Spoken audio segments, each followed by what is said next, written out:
আসসালামু আলাইকুম, আমি শামিমা মুহিব বলছি। সানমুন কিচেনে আপনাদের সবাইকে স্বাগতম। আজকে আমি আপনাদেরকে তৈরি করে দেখাবো কিভাবে ক্রিসপি এগ রোল তৈরি করতে হয়। এটি আমি একটি ডিম দিয়ে তৈরি করেছি আর খুবই অল্প উপকরণে এবং অল্প সময়েই আপনারা এই রোলটি তৈরি করতে পারবেন। বিকালের নাস্তা হিসেবে এই মজার খাবারটি অসাধারণ একটি খাবার হিসেবে তৈরি হবে। একটি ডিমে প্রায় 4 থেকে 5টি এগ রোল আপনারা তৈরি করতে পারবেন। যাই হোক, আমি তাহলে দেখিয়ে দিচ্ছি কিভাবে এই মজার খাবারটি তৈরি করতে হয়। এর জন্য আমি প্রথমে একটি বাটিতে নিয়ে নিচ্ছি 1 কাপ ময়দা, দিয়ে দিচ্ছি স্বাদমতো লবণ, দিয়ে দিচ্ছি 1 টেবিল চামচ তেল, সয়াবিন তেল অ্যাড করেছি। এখন তেল, লবণ আর ময়দা খুব ভালোভাবে একসাথে মিক্সড করে নিতে হবে। একটু সময় ধরে ধৈর্য সহকারে মিক্সড করতে হবে, না হলে কিন্তু রোলটা ক্রিস্পি হবে না। রোলটাকে ক্রিস্পি করার জন্য আপনাকে ময়দাটিকেই ভালোভাবে সুন্দর একটি ডো ক্রিয়েট করতে হবে। দেখুন, আমার তেল আর ময়দা একসাথে খুব সুন্দরভাবে মিক্সড হয়ে গিয়েছে। এখন আমি অল্প অল্প করে এর মধ্যে পানি অ্যাড করে খুব সুন্দর একটি ডো তৈরি করব। খেয়াল রাখবেন ডোটা যেন নরম হয়ে না যায়। যেহেতু তেল আর ময়দা একসাথে করেছি, তো পানি কিন্তু খুব একটা বেশি লাগবে না, অল্প একটু পানিতেই সুন্দর একটি ডো তৈরি হয়ে যাবে। এখানে কিন্তু একটি ডো তৈরি করা হয়ে গিয়েছে। এখন আমি এই ডোটিকে ঢেকে রেখে দিচ্ছি প্রায় 10 থেকে 15 মিনিটের জন্য, আর সেই সাথে আমি চুলার কাজে চলে যাচ্ছি। একটি কড়াইতে প্রায় 1 থেকে 1.5 টেবিল চামচের মতো সয়াবিন তেল নিয়ে নিচ্ছি। তার সাথে নিচ্ছি হাফ কাপ পেঁয়াজ কুচি। পেঁয়াজটা যখন এরকম হালকা ব্রাউন কালার হয়ে আসবে, তখন আমি এর মধ্যে প্রায় 1/3 কাপের মতো পানি দিয়ে নিচ্ছি। আমি এখন এই অংশে মশলা দিব। মশলার সাথে পেঁয়াজটা যেন পুড়ে না যায়, সেজন্য পানিটা আমি একটু দিয়ে নিলাম। এখন আমি এর মধ্যে 1 চা চামচের মতো দিলাম আদা রসুন পেস্ট, স্বাদমতো লবণ। লবণ কিন্তু একটি ডিমের জন্য যে পরিমাণের লবণের প্রয়োজন হয় তার থেকে একটু বেশি দিবেন, খুব বেশি কিন্তু দিতে যাবেন না। দিয়ে দিচ্ছি 1 চা চামচের মতো ধনিয়া গুঁড়া। আপনারা চাইলে এই অংশে জিরা গুঁড়াও দিতে পারেন। মশলাগুলোকে একটু কষিয়ে নিয়ে এর মধ্যে ডিমটা ছেড়ে দিচ্ছি। পানিটা যখন এরকম প্রায় শুকিয়ে আসবে, তখন আমি এর মধ্যে দিয়ে দিচ্ছি ডিম। আমি এই অংশে একটিই দিব, যেহেতু পেঁয়াজ রয়েছে, আর ডিম আর পেঁয়াজে মোটামুটি বেশ অনেকটাই পুর তৈরি হবে, ভিতরের ফিলিং হিসেবে অনেকটাই তৈরি হবে। ডিমটি দেওয়ার পর এখন অনেকক্ষণ, যতক্ষণ না পর্যন্ত ডিমটা একদম ভাজা ভাজা হয়ে যাচ্ছে, ততক্ষণ পর্যন্ত আমাদেরকে এটিকে নাড়তে হবে। আমাদের কিন্তু এই ভিতরের অংশটি রেডি হয়ে গিয়েছে, আর ততক্ষণে আমার যে ময়দার একটি ডো তৈরি করেছিলাম সেটিও সেট হয়ে গিয়েছে। এটি কিন্তু আরও অনেক নরম হয়ে গিয়েছে। এখন আমি এখান থেকে মোট 4টি লেচি কেটে নিচ্ছি। এর থেকে একটি লেচি নিয়ে একটি রুটি তৈরি করছি।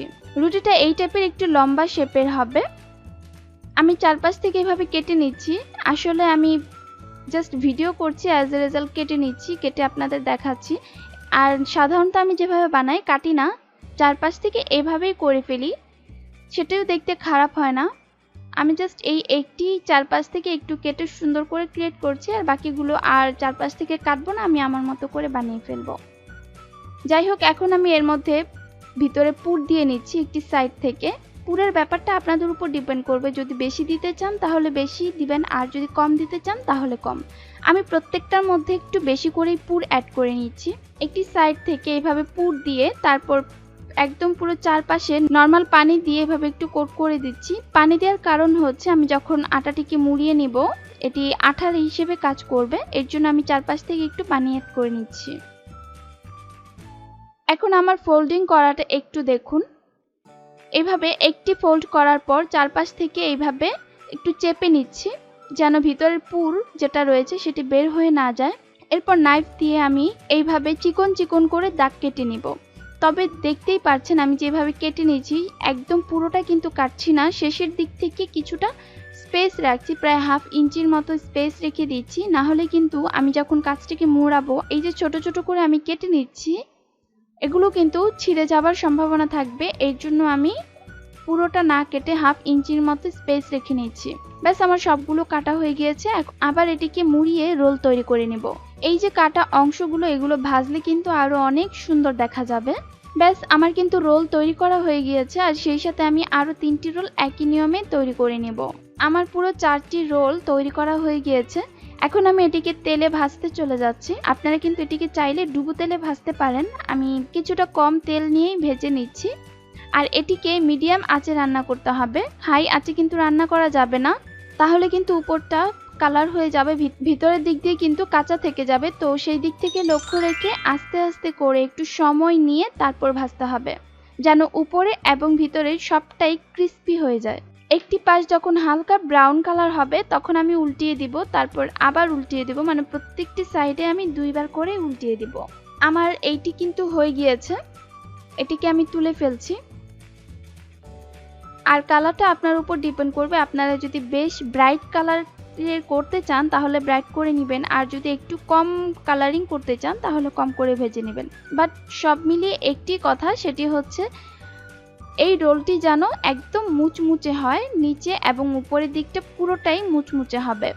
আর যখন একদম আপনার মনের মতো কালার হয়ে আসবে তখন চুলা থেকে নামিয়ে ফেলতে হবে।